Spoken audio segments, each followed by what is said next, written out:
if you don't know how to say no, your yeses don't mean anything at all. Why is it so important for me to have somebody else approve of me? You can notice when you buy into the myth that who you are depends on what other people think of you. We have about 20 minutes, and I know we could talk for about 20 hours. Welcome to the show. If it's all right with you, can I just parachute into various bits of your book? Jump in. Okay, if you like the sound of any of this, you need to get this book in your life, The Myth of Normal: Trauma, Illness, and Healing in a Toxic Culture. First of all, the word myth. It can talk to, falsification and things that aren't true, but myths can be very useful, to us human beings when trying to tell a story and get something across, or perhaps venturing and chancing an idea. Right. So myth can be a wonderful narrative, a symbolic, metaphoric representation of human life, of the human inner and outer journey. So that's the traditional and ancient and venerable use of the word myth. The way it's also used today in the way we intended in this title, that myth is a false story. It's a soothing tale that we tell ourselves so as not to feel the pain of reality. That's what we mean by the myth in this title. Now, for people who don't know, you're 75 years young? You got to add a couple of there. Oh, really? 78, yeah. I didn't know that. Yeah. I thought you were 75. Yeah. Thanks for rubbing it in. Thank you very much. You're okay. But the wounded healer, less wounded since 2019. Can you speak to that experience for a couple of minutes, if you don't mind? My experience in Peru, you mean? Yeah. Yeah, so this is from the third to last chapter of the book, and this book is very much concerned with healing, and part of my healing experience, both as individual but also as somebody offering healing to others, has been with psychedelics, particularly with a plant called ayahuasca, which is made out of two plants in the Amazon jungle. It's a brew that tastes just awful, and it makes you puke, and but it also gives you visions and insights, and what it does is it eliminates the barrier between the conscious and the unconscious. So you will get to experience all the pain and perhaps all the joy that you carry in your soul but you're not aware of. And in this particular incident, I was leading a retreat in Peru with ayahuasca. I don't lead the ceremonies. That's done by local shamans, indigenous Shipibo people, and but doctors and psychiatrists, psychologists had come from all over the world to work with me, given my reputation and the capacity to facilitate these retreats. And to make a long story short, the Shipibo healers, who knew nothing about me, my personal history, my reputation, my best-selling author status, or anything, they were just not impressed with me at all. And after the first ceremony, they kicked me out of my own retreat, and they said, look, your energy is too dark and too dense to lead these people. We need to work on you on your own to heal you, because we think that you've absorbed the traumas of a lot of people that you must have worked with over the years.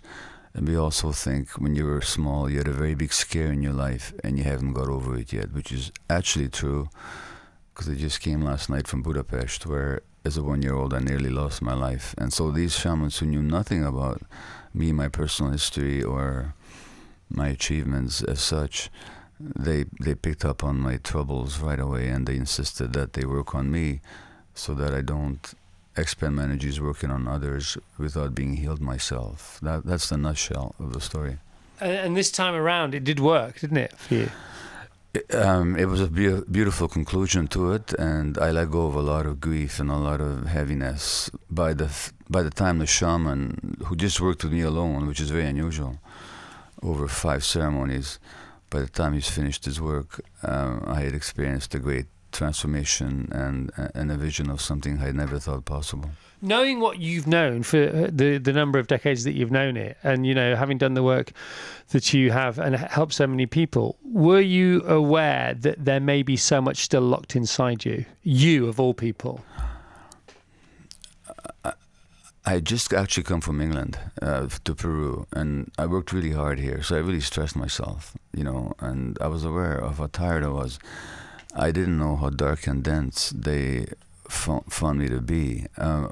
But on the other hand, when they said it, I knew it right away. I knew they were right away. I didn't argue much. I did accept their decision and their guidance, because something in me was really alive to the knowledge that I was carrying a lot of dense stuff. Yeah, I knew it. One of my favourite questions in the book, and there are so many, you talk about a chap who wrote on the mechanics of what it means to continue separating ourselves from the stuff that separates us from us, and the world is full of that, and that's where it's gone terribly wrong. But it's not that difficult to see it once you're made aware of it or reminded of it, or just like, open your eyes, open your ears, and it's not that complicated to fix it. We've just got to all agree. Can you speak to that one, if you don't mind? So on the mechanics of what it means to continue separating ourselves from the stuff that separates us from us.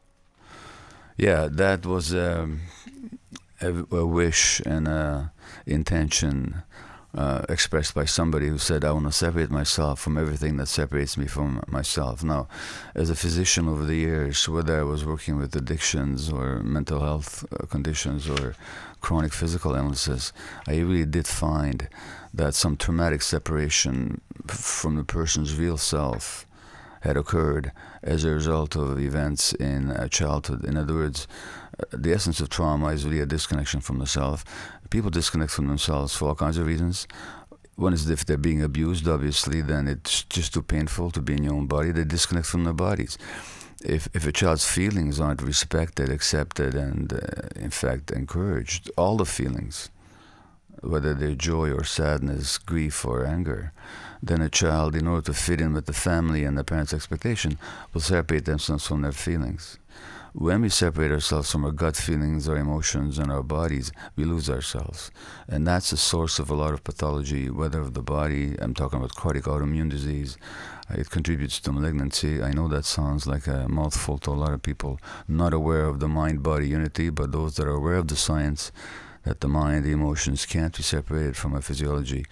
When we create separation emotionally, we also create problems physiologically. So when I was dealing with addictions, mental health issues, or chronic physical illnesses as a physician, this disconnection from oneself was apparent to me and a lot of the patients I was dealing with. Not to mention I had to deal with my own disconnection from myself as a result of my own traumatic infancy and childhood.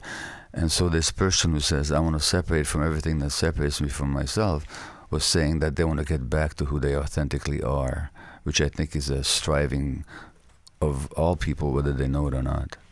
You touched on childhood there. I know a lot of your work, is based around childhood and the foundations that are laid in childhood, rightly and wrongly. But you're brilliant on parenting, and you have that amazing book, Hold On To Your Kids. Yeah. Can you speak to the importance of play as opposed to behaving or life coaching for, say, a 5-year-old or a 15-year-old? Sure. By the way, I hope you realize that when you talk about me being brilliant at parenting, you're not talking about me as a parent. No, or as a husband, or as a bloke. Because it's so funny, isn't it? As my children could tell you. But I have learned a lot about parenting from my mistakes. But anyway, in terms of play, when you look at the essential needs, we actually have a circuit in our brain for play. I mean, we actually have a network of neurological connections that are designed to have us play. We share that with other animals. If you notice, all animals play, all mammals play. Cats, dogs, bear cubs, lion cubs, they play. Why? Because play is essential for brain development. And research shows that play is much more essential for brain development than cognitive learning or than academic teaching, because a healthy brain will naturally and easily learn. And play is essential for healthy. I'm talking about spontaneous play. Don't forget, we evolved out there in nature for millions of years, hundreds of thousands of years, until very recently. Kids grew up out there in nature, and there was free, spontaneous play in nature with playmates of multiple ages. Now we've gone away from that in the modern world. We've deprived our children of play. As a matter of fact, when children play these days, it's with digital technology or with plastic toys pre-manufactured for them in mass production factories. The spontaneity, creativity of play that helps the brain develop is largely being deprived from our children. That's one of their essential needs for healthy development, whether we know it or not. Well, we do know it scientifically, we don't know it culturally. And so by losing play, we're actually losing a deep connection to ourselves. And contrary to popular understanding, kids do really like playing with their parents, and they often end up playing with their friends just because their parents are unavailable. Yeah, Yeah. Well, again, if you look at it from the evolutionary point of view, if you want to understand any animal, are you going to study it in a zoo? Or are you going to study it out there in nature where it evolved? So naturally, you're going to study it. And how did we evolve? We evolved again out there in nature where children were with their parents the whole day, with the whole adult community. There was no separation. So in today's world, when for all kinds of economic, cultural reasons, children don't see their parents the whole day, they often automatically transfer their allegiance to their peer group because that's what they spend their time with, which has disastrous consequences because now peers are influencing each other's development, which they're never meant to. They're meant to develop together, but under the guidance of adults. Now kids are very much growing up under the influence of immature peers who, with the best of goodwill, cannot guide them to maturity. What about when they give out and they act up, children? What should we do? When they act out, well, that's an interesting phrase, because when you say act out, you probably mean a kid who's being disrespectful, is misbehaving, is being obstreperous, oppositional, perhaps aggressive, frustrated rude, by the situation. Yeah, but what does the word acting out really mean? It means that we portray in behavior something we haven't got the language for. So the example I often give is in a game of charades where you're not allowed to speak, you have to act out to convey your message. If I landed in England and didn't speak English, which a lot of people say that I don't, but in any case, if I landed here and didn't speak the language and I had to portray hunger, I'd have to act out the hunger by means of physical gestures. Now, when kids are acting out, that's what they're doing. They're not being bad kids. They're not being deliberately this, that, or the other. They are acting out their needs and their frustrated needs. And so the job of the adults, educators and psychologists and so on, is not to how do we control the behavior, but how do we get the message that the child is acting out, what need of the child is being expressed, and how do we meet that need so the child doesn't have to act out. Now, this is such a simple point, but it's so missed in parental teaching these days and certainly in the schools. So what should we do in that situation? What these children are frustrated about mostly. When do we get frustrated? You get frustrated when your needs aren't met. So the child's biggest need, the child's biggest developmental need, again is determined by nature and evolution, is secure, unconditionally loving, accepting contact with nurturing adults who themselves are present for the child emotionally and get the child's experience. That's the child's essential need. When kids are acting out, they're acting out the absence of that. So how do we deal with it? Not that we permit all kinds of aggressive behavior, but it's a question of how we deal with it.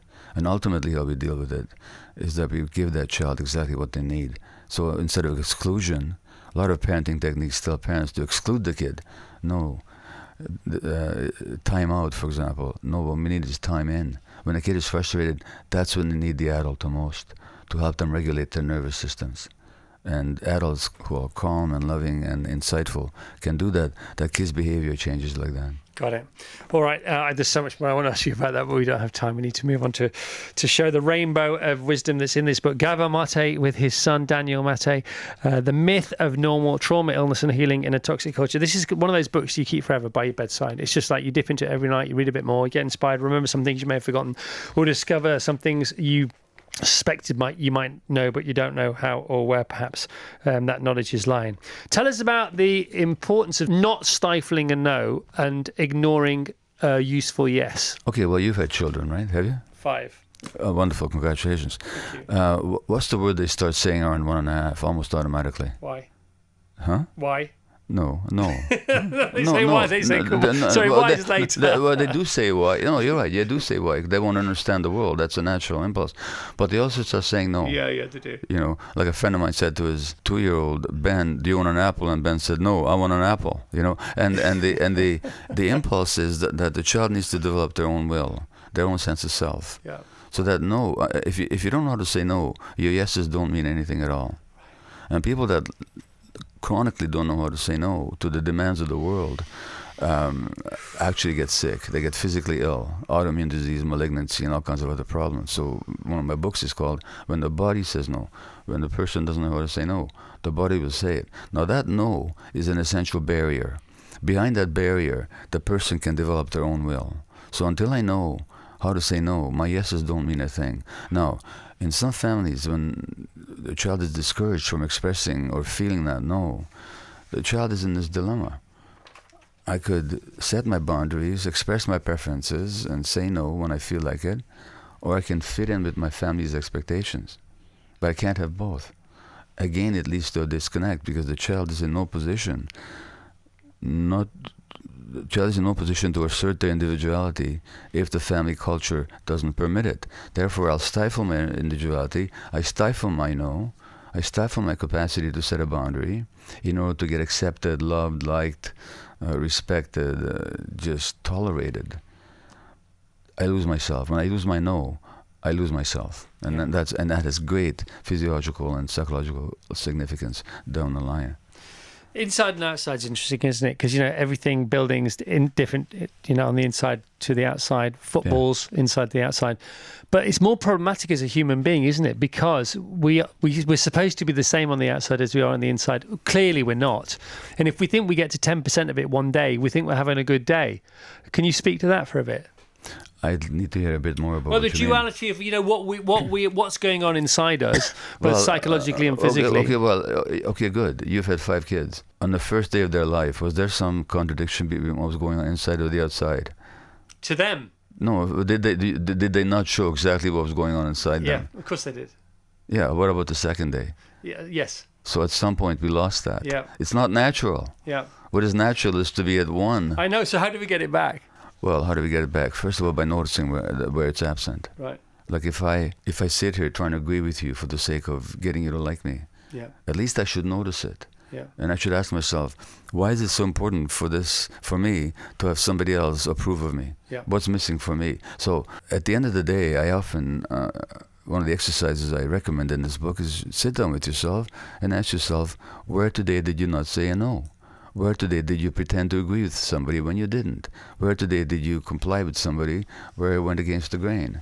Where today did you take on some task that you didn't want to for the sake of being approved of? So let's just at least notice when it happens, number one. Number two, let's look at the impact of it. And number three, what am I telling myself that has me not being myself? What story do I tell? If I'm myself, they won't like me. Well, they may not. And the question is, what would you rather have? Your authentic self or other people's approval? That's a decision only every individual can make for themselves. I'm telling you, most people pay a very heavy price for seeking the external acceptance by giving up themselves. Yeah, well, it's the friction of ironing, isn't it? Because ironing out the wrinkles takes some effort, takes some friction. You got to buy an iron, you got to do it, you got to lift it, and you got to. But if you hide the creases, there's just more ironing required, and there's less, and that's when you get the physical pain, and that's when you get the trauma. Yeah. Do you want to run through the list of things that get worse the more that we don't accept what's going on inside us? Because it's quite profound, isn't it? Well, and it's been scientifically proven. Let's say you've been traumatized as a child and you have a lot of emotional pain, which happens to a lot more people than we realize. If you don't accept that pain, you're going to try and escape from it by, say, using drugs, or by drinking a lot, or by getting addicted to pornography, or to the internet, or to work, or to shopping, or to eating, or whatever. So that's one consequence of not accepting what's inside of us. Now, that doesn't mean that we should be in pain, but we need to work the pain through rather than trying to escape from it. If you weren't liked for who you were as a child, then you work very hard to be nice and to be liked by everybody. Again, by giving up your own preferences and your own natural characteristics. That means you'll take a lot of stress, because you'll be accepting stuff from the world that you don't really want. That stress will affect you physiologically, and you're going to end up sick with some symptom or some disease or other. A lot of people have found that. From that point of view, disease, not that I recommend it, but it can be a real teacher that brings you back to yourself. Yeah, that what's your chapter? Foes to Friends. That's a great chapter. Yeah.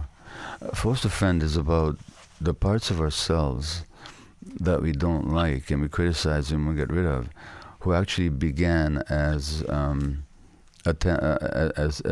friends who tried to help us. So, for example, let's say you criticize yourself very harshly, and you hate that. Your mind just does it automatically. The people that are low themselves, are really down on themselves. Well, that seems like an enemy. That seems like a voice of the enemy. But if you trace it back to where it began, the child, in order to fit in with the expectations of the adult world, had to make themselves responsible for anything that went wrong. Because the child could have two beliefs. One is, my parents don't understand me, they don't even know how to, they don't care to. Even, in fact, they might even hurt me sometime. This is a bad world, I can't live in it. Or, it's all my fault, and maybe if I work hard enough, I can make it better.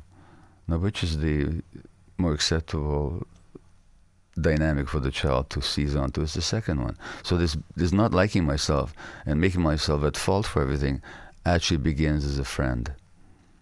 And once we get its original purpose, we no longer see it as an enemy. We might want to listen to it anymore. We might say, thank you very much. You did your job all those years ago. I just don't need your advice anymore. I'm going to make up my own mind.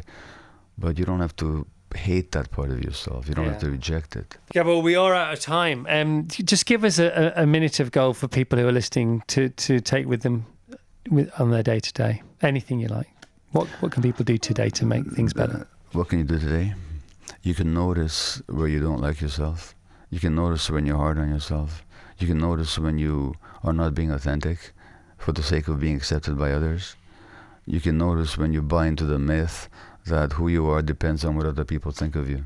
Well, thanks for finding time for us. Such a pleasure. Thank you. You're awesome.